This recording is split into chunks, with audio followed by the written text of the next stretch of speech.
एक मक्खी ने इंडिया का कचरा प्रॉब्लम सॉल्व कर दिया।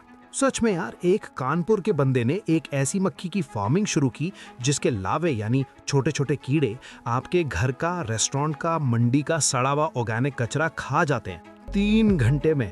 और उसके बाद क्या बचता है? Pure protein rich animal feed और premium organic compost. Literally garbage in gold out.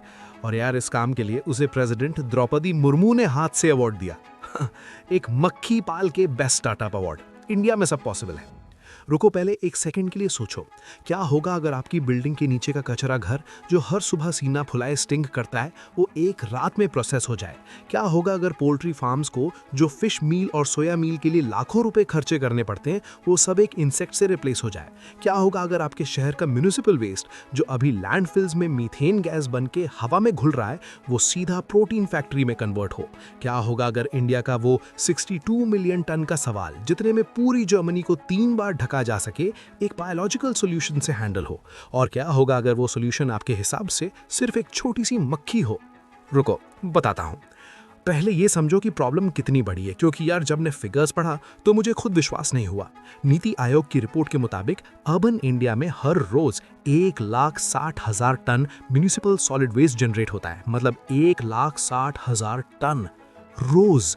इसको समझो ऐसे, अगर आप इस कचरे को ट्रक्स में भर के एक के बाद एक खड़ाते जाओ तो वो लाइन कानपुर से लंदन तक पहुंच जाए रोज। और इसका सिर्फ 54% साइंटिफिकली ट्रीट होता है, बाकी सीधा लैंडफिल्स में जाता है। और लैंडफिल्स में क्या होता है? ऑर्गेनिक वेस्ट सड़ा के मीथेन गैस रिलीज करता है जो CO2 से 84 गुना ज्यादा डेंजरस ग्रीन हाउस गैस है, UNEP की 2023 की रिपोर्ट के मुताबिक। दिल्ली का गाजीपुर लैंडफिल अकेले 28 मिलियन टन लेगेसी वेस्ट उठाए बैठा है। वो इतना बड़ा हो गया है कि 2017 में इसका एक हिस्सा कोलैप्स हुआ था और लोग मरे थे। मुंबई के ड्योनार लैंडफिल के पास रहने वाले लोगों की एवरेज लाइफ एक्सपेक्टेंसी सिर्फ 39 साल है। 39 साल यार, आप अभी शायद हिंदी उम्र के भी नहीं होंगे। ये तो सिर्फ कचरा था, असली ट्विस्ट आता है प्रोटीन में। इंडिया में पोल्ट्री और फिशरीज इंडस्ट्री का एनिमल फीड का एक बड़ा हिस्सा फिश मील और सोया मील से आता है। समुद्र की मच्छी पकड़ के सुखा के पाउडर बनाओ, फिर मुर्गी को खिलाओ। मच्छी को मच्छी खिला रहे हो। एक्सपेंसिव भी, अनसस्टेनेबल भी। तो सोचो, अगर वेस्ट से ही हाई क्वालिटी प्रोटीन फीड बन जाए, कचरा भी साफ, पैसा भी बचा। यही एग्जैक्टली ब्लैक सोल्जर फ्लाई करती है। बताता हूं एग्जैक्टली कैसे। ब्लैक सोल्जर फ्लाई, साइंटिफिक नाम हर्मेटिया इल्यूसेंस, एक साउथ अमेरिकन इंसेक्ट है जो अब पूरी दुनिया में ट्रॉपिकल और सब ट्रॉपिकल रीजन्स में मिलती है। अब सीधा पॉइंट पे आता हूं, क्योंकि यही तो काम की बात है। इसको समझो एक सिंपल एनालॉजी से। इमेजिन एक कंपोस्टिंग मशीन जो खुद खाना खाती है, खुद रिप्रोड्यूस करती है और बाद में खुद भी प्रोटीन बन जाती है। यही BSF लार्वे का काम है। असली टेक्नोलॉजी ये है, adult female black soldier fly एक बार में 800 तक एग्स दे सकती है।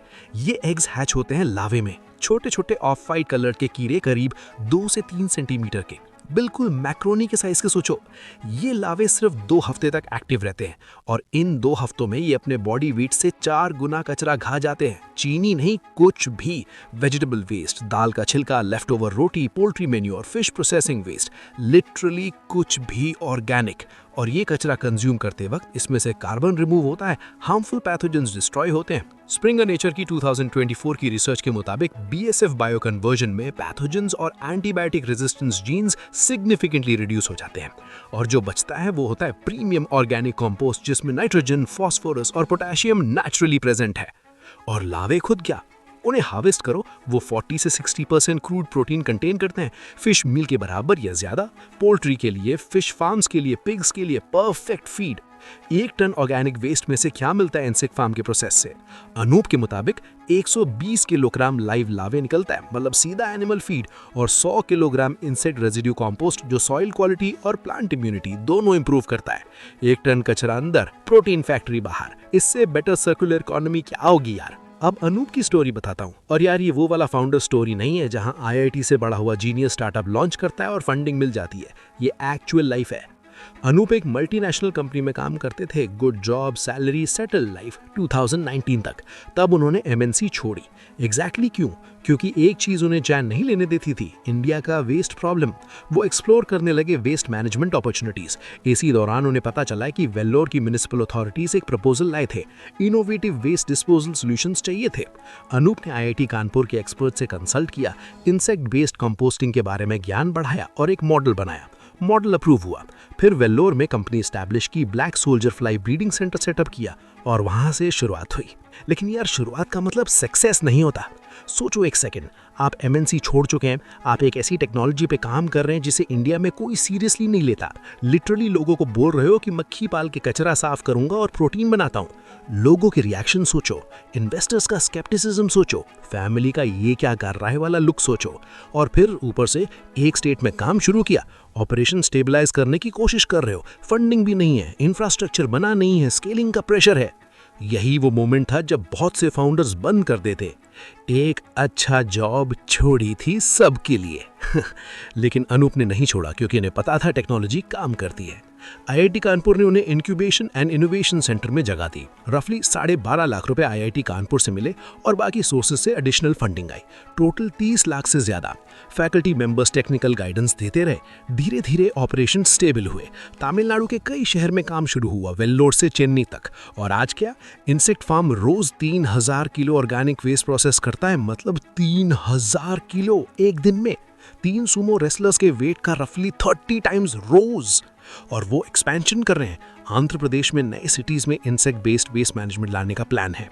अब इसको ग्लोबल कॉन्टेक्स्ट में रख के सोचो। बेंगलोर का लूप वर्म जो बीएसएफ पे ही बेस्ड है, उन्होंने सीड राउंड में $3.4 मिलियन रेस किए हैं। यूरोप में ये इंडस्ट्री बिलियंस में खेल रही है। और इंडिया जहां वेस्ट ज्यादा है, क्लाइमेट ट्रॉपिकल है, इंसेक्ट्स नेचुरली मिलते हैं, ये एक गोल्ड माइन है इस इंडस्ट्री के लिए।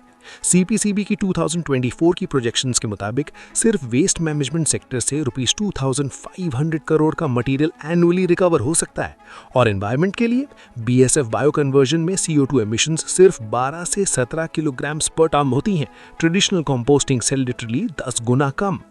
एक टेक्नोलॉजी, वेस्ट भी खत्म, प्रोटीन भी बना, कार्बन भी घटा। तो एक बंदा एमएनसी छोड़ा, वेल्लोर में मक्खी का ब्रीडिंग सेंटर खोला, आईआईटी कानपुर के इंक्यूबेटर में रहा, रोज 3 टन कचरा प्रोसेस किया और इवेंचुअली प्रेसिडेंट के हाथ से अवार्ड लिया। ये क्रेजी नहीं है यार, ये तो बात सही है।